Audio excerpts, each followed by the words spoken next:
Greetings, this is Doc Ock coming at you live and direct from Black Facts Headquarters Central with another installment of Doc Ock at noon and 9. Yes, Lord, boy, oh boy. We got out there and worked in that garden today. And sometimes in the culture we like to say I put a hurting on something, but in this case I put a loving on it. Yeah, put a loving on that garden. Boy, oh boy, I just can't wait. And I think I came up with some deer proofing materials that hopefully will work, but if they don't, I got more up my sleeve. That's right. It might be a short sleeve, but I still got something up there. Absolutely. So, you know what we need you to do. First and foremost, if you're watching on Facebook, go ahead and give us that like. If you're watching on the tube, go ahead and give us a thumbs up. And then go ahead and make take one more small step for yourself and a huge leap for mankind by going ahead and subscribing to the Tubular Black Facts Station, a channel. That is blakfacts.org.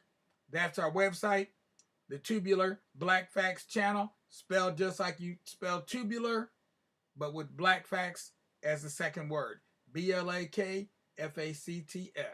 All right, we're ready to go ahead and get on with the getting on. Tonight, our proverb is, termites live underground. Termites live underground. And I believe that might be what I was seeing today. I know I was seeing a lot of, look like some wood-eating ants. We've got a tree stump out in the backyard, and so I took a bucket that had a hole in the bottom. I made the hole big enough to put the whole tree stump inside that hole. And then I went ahead and put some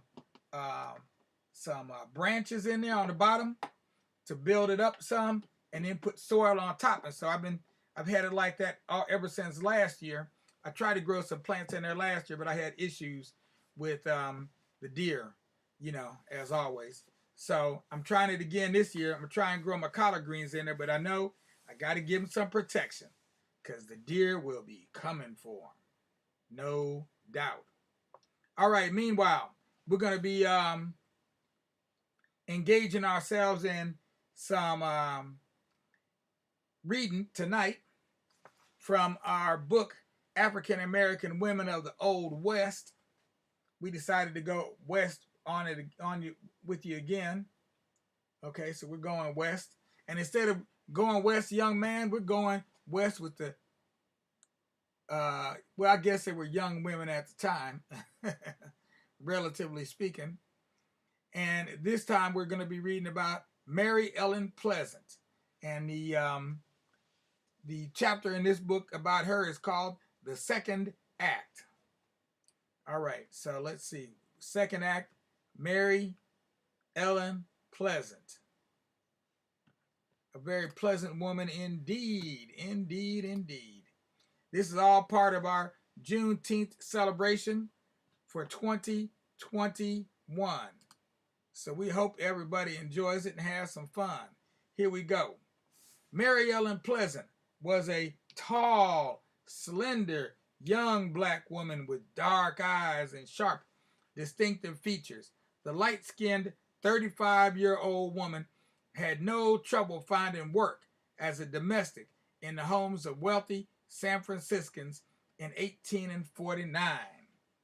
So she's one of the 49ers.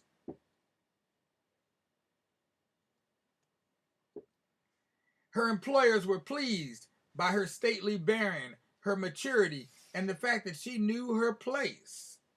They hardly took notice of her, but she certainly gleaned all she could from them. While her employers and their dinner guests entertained themselves with talk of business investment and speculation. She pretended to busy herself with serving them their multi-course meals without anyone knowing her true identity or intentions. Mary Ellen Pleasant was privy to inside information of business transactions and lucrative deals, all of which she turned into sizable profits. Her performance was masterful. Mary Ellen Pleasant's past is clouded by mystery, and her life itself is an enigma. Virtually every facet of her life is debated by historians, from her birthplace and parentage to her free status and her net worth. With some say that Mary Ellen was born a slave in Georgia, but she claimed she was born free in Philadelphia, PA, at 9 Barley Street on August 19, 1814. She believed that her father was a native Kanaka from Polynesia, but it is rumored that he was a southern slaveholder or a Cherokee Indian. Her mother, a black woman, was probably from Louisiana. What is known is that she was not raised by her birth parents. It was not atypical for children to be sent away if their parents had the opportunity to advance their offspring's station in life. When she was 6 years old, Mary Ellen was sent to live with a Quaker family, the Xxis, on the island of Nantucket, 30 miles off the Atlantic coast. She stated, "I never knew why I was sent there, and about all I do know is that my first recollections of life dated from Nantucket." The nature of her status with her foster family is uncertain. They were to see that she was educated, but instead they reportedly kept the money sent to provide that education for themselves. Whatever the case, Mary Ellen regretted the fact that she never received a formal education while in Nantucket. However, the lack of such did not keep her from becoming successful. The facts of Mary Ellen's life are confusing, and perhaps she wanted it that way. She may have refuted rumors of a slave past, hoping to distance herself from it. A connection to slavery may have been detrimental to a person's reputation or advancement in society, or perhaps she had simply denied being a slave for so long that it became the truth for her. While, excuse me, while fact and fiction may never all be sorted out, Mary Ellen did leave Nantucket Island when she was 14 or 15. She returned to Philadelphia, PA. She had grown into an attractive young woman who was very sure of herself. She became acquainted with a rather well-to-do black man, a Bostonian named James Henry Stewart, who was an ardent abolitionist. The two fell in love and were married around 1833 when she was 19 years old. Smith had a successful contracting business, and he and Mary Ellen used their money to support the Underground Railroad, assisting fugitive slaves in Philadelphia. When her husband died after 4 years of marriage, he left Mary Ellen with two things: a sizable inheritance and his wishes for her involvement in the abolitionist movement to continue.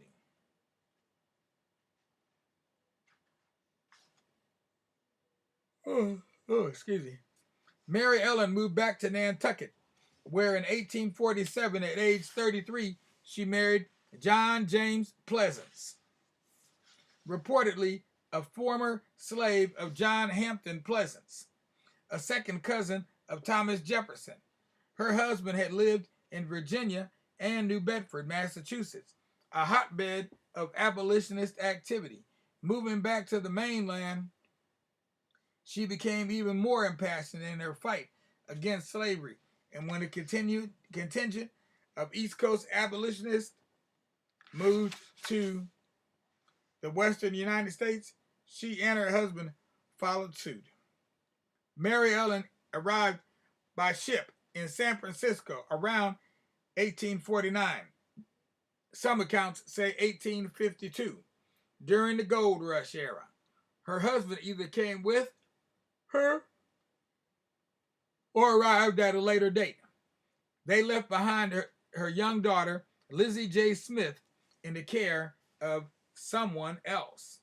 Mary Ellen planned to capitalize on the opportunities that abounded in gold country, whether it was by design or she realized that she could learn a great deal from the dinner conversations of successful men whom she served. Their discussions offered plenty of opportunities to witness all sorts of business transactions and hear invaluable information. Mary Ellen needed to learn how to invest her money. And these gentlemen knew a lot about making money. Mary Ellen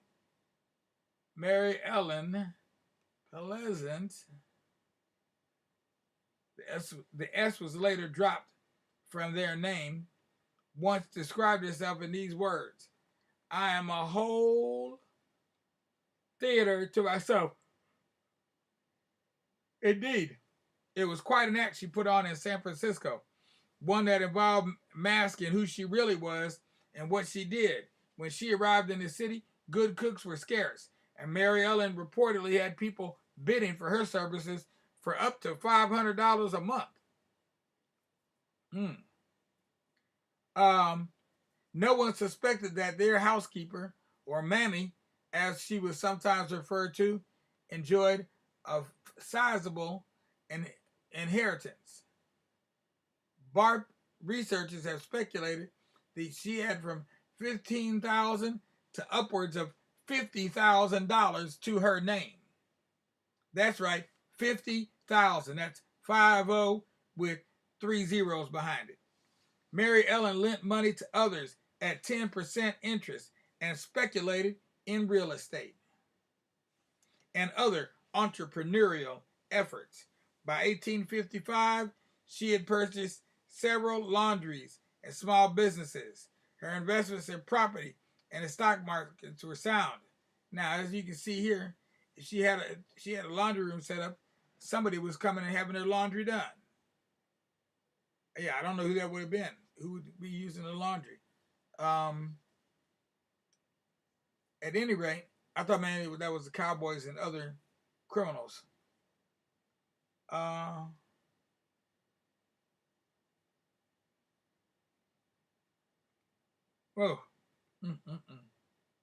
By 1855, she purchased, I said that already. Her investments in property and the stock markets were sound, and she amassed great sums of money. She also spent a great deal of her earnings on worthy causes, befriended many in need, and took on proteges to promote their careers. And you know what? I think we will break right there because that's a good place to break. Right at the top of the page, 95. All right. African American Women of the Old West. Very good book. Look for it on Amazon. You should be able to find it there at a reasonable price. Meanwhile, we're going to go ahead and sign out here. We hope you're enjoying our story. We'll be reading about Mary Ellen Pleasant all through the weekend. And then next week, we'll do our wrap-up. We got a 3-day wrap-up session, I believe, next week, up until the 30th. So actually, it'll be 2 or 3 days. We'll be wrapping up until we get back to the end of the month. All right. Meanwhile, all you little children out there, you know what I need you to do. Take your little head and rest it on your little pillow, on your little bed, and then close those yeah eyes and wait for that sun to rise. And when you feel those sunbeams beaming down on your eyes, you know that it's time to up and rise and shine. All you children of mine, So make sure to get your rest in, children. Don't stay up all night. Don't fight, don't fight, don't fight, don't fight the feeling. You know you feeling sleepy. Very sleepy. You are asleep. Now, hopefully I didn't hypnotize you adults out there by accident, because I need y'all to do something else. I need you to go ahead and, number one, give us a like if you're watching on Facebook. Number two, give us a thumbs up if you're watching on YouTube. And no matter what platform you're watching on, please go ahead and give us